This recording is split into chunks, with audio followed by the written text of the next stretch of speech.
Nah pemirsa, saat ini saya sudah tiba di Comment Center Badan Siber Sandi Negara atau BSSN, yang dimana lokasi ini untuk bisa berkoordinasi, kemudian juga untuk memerintahkan dan juga untuk pengambilan keputusan dalam peristiwa yang tengah terjadi saat ini atau dalam pengamanan KTT ke-43 ASEAN. Dan saat ini saya sudah bersama dengan Mbak Claudia Dwi Amanda atau yang akrab disapa dengan Mbak Manda selaku Asop Satgas Pengamanan Siber dan Sandi KTT ke-43 ASEAN di Jakarta. Halo Mbak Manda, bagaimana kabarnya hari ini Mbak Manda? Sehat Selamat selalu? pagi, ya kabarnya sangat baik sekali, sehat selalu. Sehat selalu ya, untuk mengawal pengamanan proses KTT ke-43 ASEAN. Betul sekali. Mbak Manda, jika kita ingin bertanya mengenai pengamanan siber yang dilakukan oleh BSSN baik dari awal persiapan hingga pengawasan sampai saat ini seperti apa Mbak Manda? Ya, kami ingin menjelaskan, dari BSSN telah melakukan persiapan yang cukup panjang dan sangat matang sekali. Adapun pada saat proses persiapan, kami juga telah melakukan koordinasi dengan pasukan kawan kami. Dari melakukan koordinasi untuk kegiatan pelaksanaan ini, bagaimana kita juga ingin melakukan kegiatan-kegiatan misalnya semacam untuk melakukan IT Security Assessment, melakukan kegiatan proteksi, sehingga untuk kegiatan pelaksanaan ini juga dapat berjalan dengan baik dan lancar. Salah satunya juga tentunya berkoordinasi dengan dari Kominfo, itu sudah dari jauh-jauh hari, sudah dari hampir 3 bulan lalu, di mana kita bisa berkoordinasi dengan intens. Demikian. Baik, berkolaborasi dengan berbagai pihak termasuk salah satunya Kementerian Kominfo, mungkin dari pihak Kepolisian Polri juga ada bekerja sama ya Mbak ya? Ya, betul. Untuk pasukan kawan kami juga selain dari Kominfo juga dengan instansi lainnya, juga dengan dari TNI dan Polri juga kami juga melakukan koordinasi dan kolaborasi. Baik, kemudian kiranya nih Mbak Manda, adanya ancaman yang paling memungkinkan dengan adanya perhelatan KTT ke-43 ini seperti apa dan bagaimana cara untuk mengantisipasi serta memitigasi ancaman-ancaman tersebut? Ya, tentunya potensi dari serangan-serangan siber yang terjadi itu banyak sekali Mbak Bilkis. Jadi salah satunya adalah seperti potensi terjadinya pendistribusian malware, untuk terjadinya kebocoran data, sehingga memungkinkan adanya untuk serangan tersebut masuk ke dalam sistem. Kemudian dari kami juga sudah melakukan tindakan deteksi dan melakukan tindakan pencegahan dengan melakukan monitoring traffic anomali, kemudian kami juga melakukan untuk pengujian celah kerentanan sistem, dan kemudian jika terjadi jika adanya potensi insiden siber, kami juga melakukan kegiatan untuk pencegahan dan penanggulangan juga untuk melakukan mitigasi. Kami akan langsung turun ke lapangan, kami juga akan langsung berkoordinasi dengan pemilik aset untuk melakukan tindak lanjut terhadap serangan tersebut. Baik, dari mengawali dengan mendeteksi tersebut, kemudian bisa langsung didatangkan ke lokasi jika memang terindikasi adanya ancaman, begitu ya Mbak Manda ya? Dengan tim yang adanya yang respon cepat supaya bisa langsung ditangani dengan baik. Oke, kemudian untuk Comment Center yang saat ini kita tengah berada di sini, teman-teman yang ada di sini biasanya melakukan apa nih Mbak? Melakukan pengawasan yang seperti apa? Oh iya, kebetulan untuk di Comment Center ini kita juga memiliki ada 3 tim. 3 tim yaitu adalah tim keamanan siber, tim pengendalian informasi, juga dari tim operasi sandi. Di mana tim keamanan siber ini bergerak secara 24 jam kali 7, jadi kami memang melakukan monitoring full time ya, dari pagi sampai malam hingga pagi lagi. Di situ melakukan kegiatan dari kegiatan deteksi, monitoring, identifikasi, proteksi, penanggulangan dan pemulihan terkait ancaman siber yang ada. Kemudian untuk dari tim pengendalian informasi, kami pun juga melakukan monitoring di media online maupun media sosial secara aktif.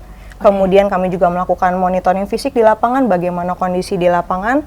Kemudian kami juga melakukan untuk penguatan-penguatan untuk narasi-narasi positif, seperti itu di media sosial maupun media online yang ada. Kemudian dari tim operasi sandi, kami juga melakukan koordinasi yang intens dengan pasukan kawan. Baik, jadi tidak hanya di lokasi yang ditentukan sebagai pelaksanaan KTT ke-43 ASEAN saja, namun juga monitoring melalui media sosial, begitu ya Mbak? Betul sekali. Oke, apakah memang untuk di media sosial ini sudahkah ada semacam ancaman begitu ataupun narasi yang membelokkan yang tidak seharusnya, apakah sudah ada? Iya, berdasarkan pemantauan monitoring di media sosial kami tentunya ada. Saat ini misalnya kalau memang adanya upaya percobaan untuk melakukan propaganda, untuk melakukan demonstrasi maupun unjuk rasa. Akan tetapi kondisi tersebut juga sudah dapat ditangani dengan baik, dan sebisa mungkin kami juga berkoordinasi dengan pasukan kawan seperti Polri supaya untuk bisa meredam aksi unjuk rasa tersebut. Meredam untuk sementara begitu ya, demi kelancaran KTT ke-43 ASEAN. Kemudian teknologi yang digunakan oleh BSSN untuk memantau dan juga memastikan ini tidak akan ada ancaman, apa teknologi yang digunakan Mbak Manda? Ya, tentunya kami juga sudah melakukan persiapan tools-tools yang ada, kami sudah persiapan juga dengan kualitas SDM yang tentunya kami juga persiapkan. Jadi teknologi yang ada sudah kami siapkan dari teknologi untuk melakukan deteksi sampai melakukan tindak lanjut. Kemudian dari tim sudah lain untuk melakukan operasional terhadap teknologi tersebut juga dibekali kemampuan untuk melakukan analisis juga. Jadi sehingga kita tidak hanya mengambil informasi dari teknologi maupun tools yang ada, tapi juga informasi tersebut harus kita validasi dan verifikasi lebih lanjut lagi. Baik, mempersiapkan baik secara dari sisi SDM maupun dari teknologi. Betul kita sekali. semua tahu bahwa memang teknologi ini kita tidak bisa bergantung pada teknologi, begitu ya Mbak Manda. Setuju. Ada saja mungkin yang hal tidak diinginkan bisa terjadi. Bagaimana cara mengantisipasinya? Ya, tentunya dari teknologi tersebut kami pun juga seperti tadi telah dibekali kemampuan dan kompetensi dari SDM-nya. Jadi memang sehingga ketika memang terjadi misalnya ada suatu potensi serangan seperti itu, tentunya dari masing-masing tim juga akan melakukan penyusunan laporan lagi untuk bisa memverifikasi bagaimana setiap harinya. Seperti tadi 24 jam kali 7 seperti itu. Baik, langsung dilaporkan begitu Langsung ya dilaporkan. Kak ya. Kemudian sejauh ini nih kita sudah persiapan mulai tanggal 2 begitu ya Mbak Manda Iya, betul. Mulai dari tanggal 2 hingga sampai saat ini potensi ancaman yang terjadi apa saja yang sudah ditemukan? Ya, sampai saat ini kami ada menemukan potensi-potensi misalnya berupa adanya pendistribusian malware dan ini pun kami juga sudah berkoordinasi tadi ke pasukan kawan, salah satunya ke Kominfo juga di mana ditemukan juga di salah satu perangkat monitoringnya dan sudah kami tangani bersama dengan Kominfo dengan baik.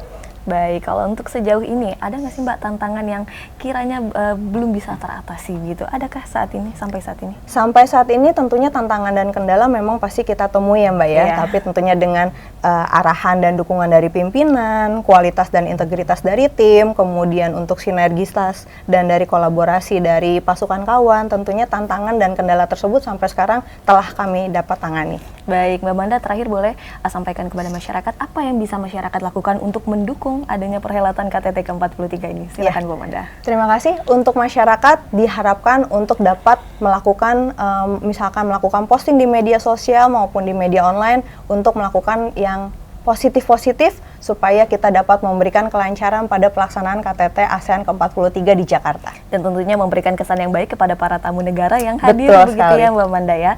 Dan memang pemirsa ini BSSN sudah menyiapkan baik dari segi teknologi maupun SDM yang memumpuni untuk terus bisa menyukseskan kegiatan KTT ke-43 ASEAN ini. Terima kasih banyak Mbak Manda atas waktunya. Mohon maaf. Terima kasih. Selamat melanjutkan aktivitas Mbak Manda. Terima kasih. Sehat selalu.